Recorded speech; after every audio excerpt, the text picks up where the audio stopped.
आंध्र प्रदेश के पूर्व मुख्यमंत्री और वाईएसआरसीपी के नेता जगनमोहन रेड्डी दिल्ली के जंतर मंतर में धरने पर बैठ गए हैं। वे आंध्र प्रदेश सरकार के खिलाफ धरने पर बैठे हैं। उनके साथ उनकी पार्टी के सैकड़ों कार्यकर्ताओं ने जंतर मंतर पर डेरा डाल रखा है।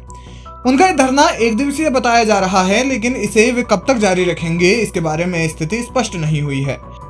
हालांकि इस धरने में समाजवादी पार्टी सुप्रीमो अखिलेश यादव भी पहुंचे। उन्होंने पूर्व सीएम जगनमोहन रेड्डी से मुलाकात की और उनकी खूब तारीफें भी की। जाहिर है कि इसका राजनीतिक प्रभाव भी पड़ेगा।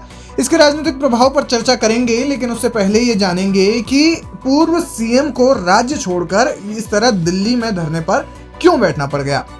इसके राजनीतिक कारण हो सकते हैं, लेकिन आंध्र प्रदेश में जब से एनडीए की सरकार बनी है तब से राज्य में अपराध बढ़ने के आरोप लग रहे हैं। जगनमोहन रेड्डी ने कहा कि सरकार बनने के 45 दिनों के भीतर 30 से ज्यादा लोगों की हत्या कर दी गई है। साथ ही बुलडोजर एक्शन भी बढ़ा है, संपत्तियों को नुकसान पहुंचाया गया है।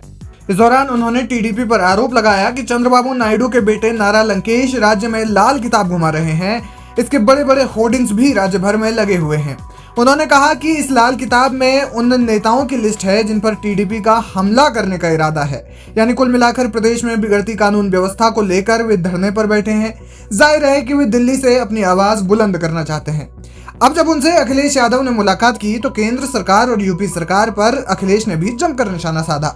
उन्होंने कहा कि सरकार आम लोगों को डरा रही है। उन्होंने बजट को लेकर भी केंद्र सरकार को खूब सुनाया और कहा कि बजट सिर्फ सरकार बचाने के लिए लागू किया गया है, इसलिए आंध्र प्रदेश और बिहार को ज्यादा बजट और यूपी को कम बजट दिया गया है। इस धरने के कार्यक्रम में मुझे बुलाया है और इस धरने के कार्यक्रम में मैं ना आता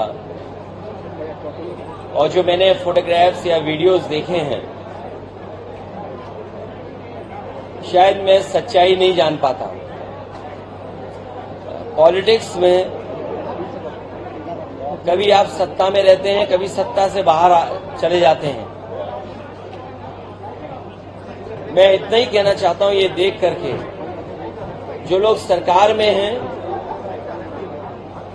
उन्हें सादगी रखनी चाहिए, दूसरे लोगों की सुनना चाहिए, दूसरे लोगों की जान नहीं लेनी चाहिए। जो तस्वीरें और जो वीडियो देखने को मिल रहा है कि जब से सरकार में आए हैं कि उन्होंने दूसरे लोग जो पॉलिटिकल लोग हैं उनके साथ अन्याय करना शुरू किया है। जान लेना, खुली सड़कों पर मारना, उनकी प्रॉपर्टी का नुकसान पहुंचाना और अगर उनसे जुड़े हुए लोग हैं उनके खिलाफ भी कानूनी कार्रवाई करना, झूठे मुकदमे लगाना। जो जनप्रतिनिधि रहे हैं, जो इलेक्टेड मेंबर्स रहे हैं, उन पे भी जानलेवा हमला करना, ये कहीं भी स्वस्थ लोकतंत्र में और स्वस्थ लोकतंत्र का परिचय नहीं हो सकता है। ये सही है कि कल तक जगन जी मुख्यमंत्री थे, आज वो मुख्यमंत्री हैं। ये जरूरी नहीं है कि कल वो मुख्यमंत्री रहें और कल जगन मुख्यमंत्री न बन जाएं।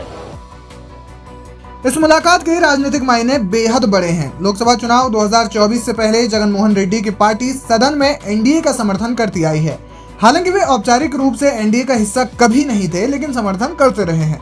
राज्यसभा में बीजेपी के पास बहुमत की कमी है, जो पहले भी थी। ऐसे में देश में अहम कानूनों को बिना किसी दिक्कत के वाईएसआरसीपी के समर्थन से लागू करा दिया जाता था। इसमें टीडीपी भी एनडीए का साथ देती थी।